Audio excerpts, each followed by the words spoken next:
Hi there, I'm Paul Park. We are at the Iowa City Area Association of Realtors, and I'm very excited to welcome Tom Van Buer. He is our Johnson County Assessor. Welcome, Tom. Thank you. Thank you. Appreciate you inviting me in, giving an opportunity to answer some of these questions. If anytime we can help people understand the process, that's a good thing. Absolutely. Well, we appreciate you being here. We have had assessments come out recently. I know I've had a couple calls, where people have seen their values increase quite a bit lately. Can you just explain a little bit, about that process? Sure. So the state of Iowa is a market value state, which means we are supposed to be at market value. A lot of times people think our values are under market or way below market, but really we're supposed to be at market value. So as you're well aware, the real estate market has been pretty strong the last couple of years. So for us to get to be at what properties are worth or what they should sell for, we make adjustments to get them to what the market is saying. Gotcha. And how often do you make those adjustments? So every odd year, so 2023 being an odd year, by statute, state law, we have to be within certain requirements of what percentages we're at, and we can go over some of that if you want now, or we can talk about it later. But yeah, sure. So I guess there's over 40,000 properties in Johnson County, and I know that's unrealistic for you to send someone, to every single one of those properties. Can you explain how those new numbers are figured for all those properties? Yep, absolutely. So we do mass appraisal. So I'm a licensed appraiser. I'm a certified general appraiser. Been in the appraisal business for over 30 years. But that's not what we do in the assessor's office. We do mass appraisal.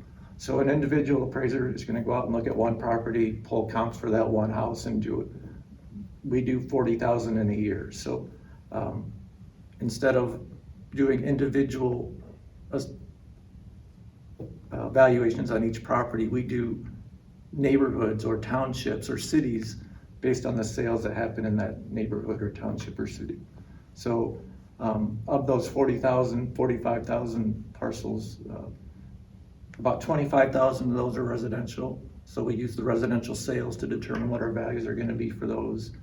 We have multi-residential, which is 3 or more units in a property. That's a separate class. We have commercial properties. We have about 2,000 commercial properties.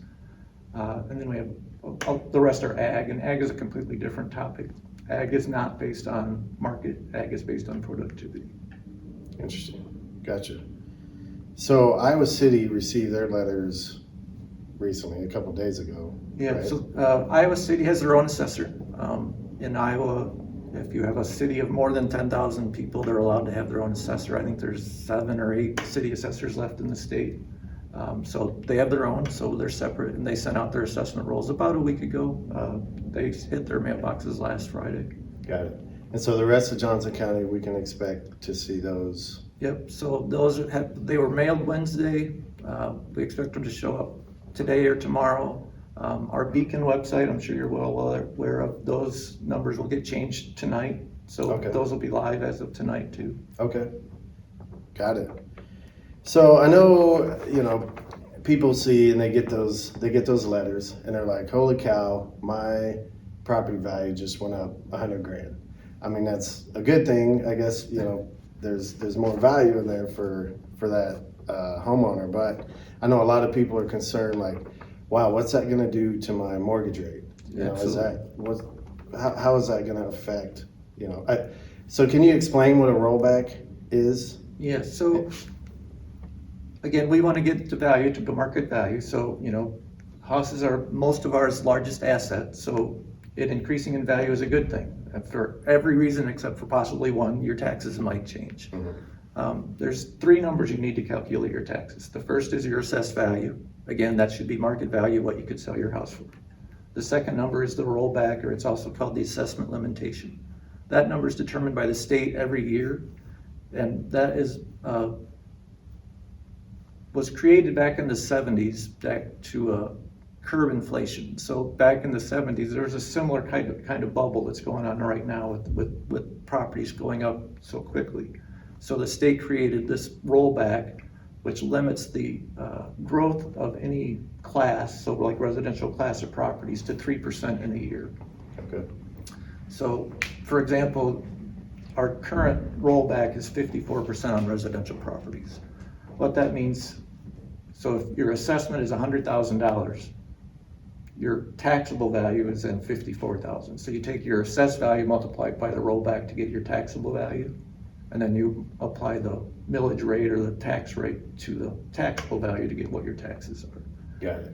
So it's because the change in value of around 20% that we're looking at in Johnson County is not isolated in Johnson County. Iowa City also did it. Statewide, a 20% is a pretty common number that we're hearing from the assessors across the state. So because it's happening across the state, we're looking at a 20% increase in value for the residential class across the state. That rollback's not going to allow that to happen. Rollback is going to go down to limit the growth to 3%.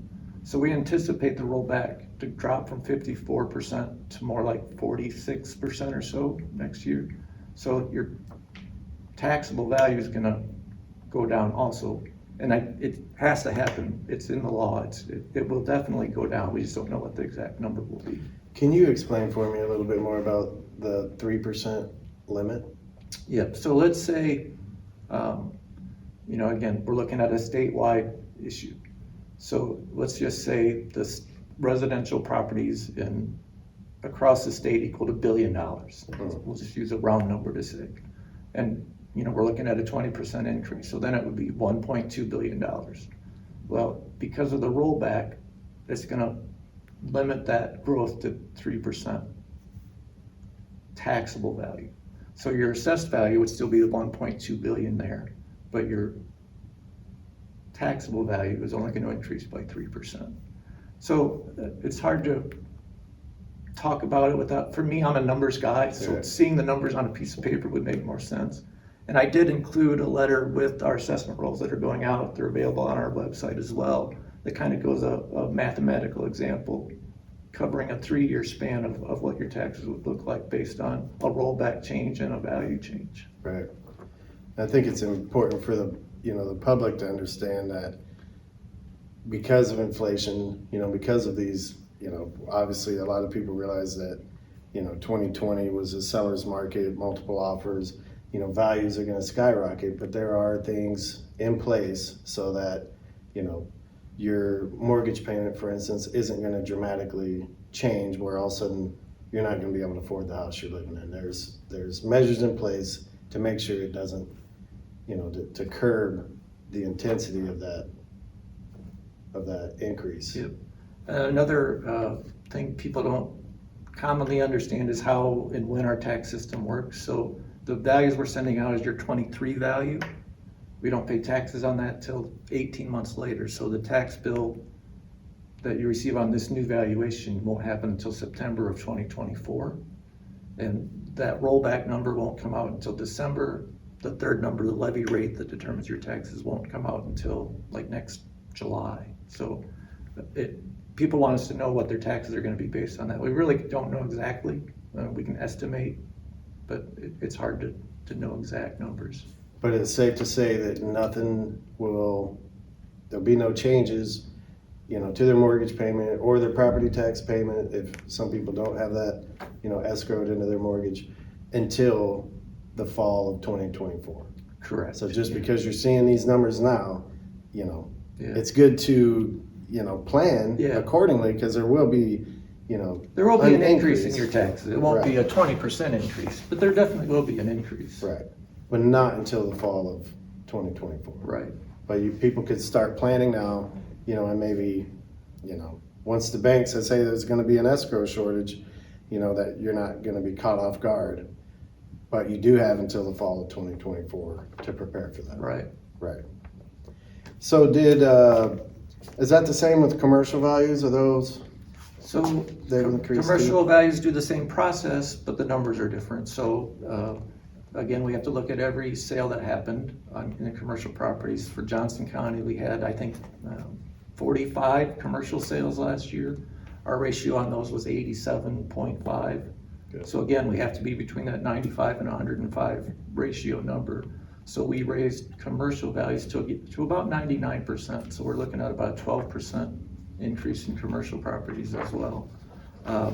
One difference between commercial and residential is the rollback does not have that 3% cap. The commercial rollback is 90% legislatively. It always is 90% unless they change the law. Okay. So they don't have quite the protection in place that they do for residential property. Okay. Then, so some people might see a larger increase than others. Definitely.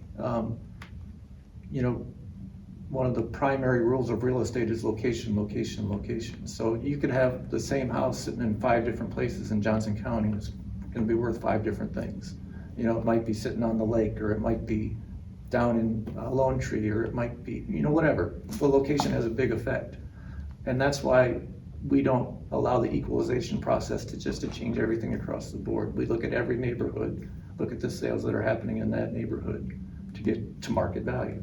So the market value is different places. We want to value things to what they should be. So some might be more than 20%, some are less than 20%. And is it safe to assume if the market were to go down, so would those assessed values? Yeah. And the law is the same. Right. I mean, the math is there. So if our ratio was 110, we would have to lower values to get down to that 195 to 105 window that we have to be in. Right. But it's based on 1 year's worth of sales. So again, for 2023's value, it's based on the sales that happened during 2022. Got it. So I guess so let's say someone noticed their house, you know, and it jumped up 100,000 in assessed value. If they, you know, don't think that, you know, might be an accurate evaluation, do they have a process to appeal? Yep. And if so, can you touch on Absolutely. their options there? So we have a nice tool out there called our Beacon website. It has all the property information that we have available to you. It has your property, it has a picture of your house, the listing of your house. It explains the square footage, the room counts, bathroom counts, decks, patios, your garage size, all that kind of thing. So the first thing I would do is recommend you go look at that and see if our listing is correct. You know, do we have you listed for what you actually have? And then there's also opportunities to, you can do a comparable sales search on there. So, you know, you can click a button and it's going to bring up your parcel, and then you can click the things that you want to compare it to. You know, if you have a 1,500 square foot house, you know, you can search for properties in your neighborhood that are in that similar size. There's lots of variables to look, but it's a pretty easy tool. So you can, you know, pull up and see, oh yeah, I did have sales of houses similar to mine in my neighborhood that are selling for that, you know. Another tool I might suggest is calling the realtor. Do you think my house is worth this? Could I sell my house for this? And they're going to give you a pretty good opinion on what they think is going on with the market. If we do have something wrong with your listing, or if your realtor or your own sales comparison analysis shows that we're high, yep, call us. Starting Monday, April 2nd through the 25th of April, we have a period called the informal review process. That gives us an opportunity to talk to the taxpayer. If we can come to an agreement on what your value is, we can just sign an agreement and change that value. If we can't come to an agreement, if we don't agree with what you think it is, or for some reason you don't want to deal directly with our office, you can file a petition to the Board of Review. That also starts Monday. That runs through the April 30th. April 30th? Yeah. Okay. The Board of Review is a separate board from my office. They're on my budget, but I have nothing to do with them. They set their own rules. They have their own policies and procedures. They make decisions. I'll answer questions that they have, but they make their own decisions. They make decisions I disagree with all the time, but it's okay. That's what they're there for. Their job is to get properties to what they should be valued at. Gotcha. Anything else you want to touch on? I think it's important to know that our office isn't out there So we're not trying to be mean, we're not out to get people, we're not trying to raise taxes. Our job is to value property what it would sell for, period. That's what we do. A common misconception is that, well, lots of times we're called the tax assessor. We're really not anything to do with taxes, we're dealing with value. Again, you need those other two numbers to come up with your taxes are, and we have no control over that, your rollback and your levy rates. So the primary thing you want to look at is, could I sell my house for this number? We understand it's a big increase. I had a big increase on my property as well. But it is what the market is. We don't control the market. I often say we're historians. You know, we're valuing property based on what's happened in the previous 12 months. I didn't buy or sell one house, so I didn't have anything to do with the market. I'm following what the market says. Gotcha. Well, I think this is some good information for the public. You know, I know there's some concerns out there. I know there's, you know, some neighborhood groups, and hopefully this will help, you know, explain what's, you know, the process a little more. You know, if people have any questions, I know they can always reach out to the Iowa City Area Association of Realtors. We can direct, you know, you to the correct place. Definitely, you can always reach out to your realtor. They are going to have, you know, be able to help you answer some of these questions also, particularly, you know, if you were really curious about, you know, what your house is worth. They're definitely going to be a great resource for that. And then also you can reach out to the assessors. Yeah, we're pretty happy to help out. We're a pretty friendly group, really. We're pretty nice people. I would co-sign that those remarks. So thank you very much for coming. We really appreciate it, and thanks for coming down. Thank you. I appreciate it. Absolutely. Yeah. Thank you, Tom. Yeah. Thanks.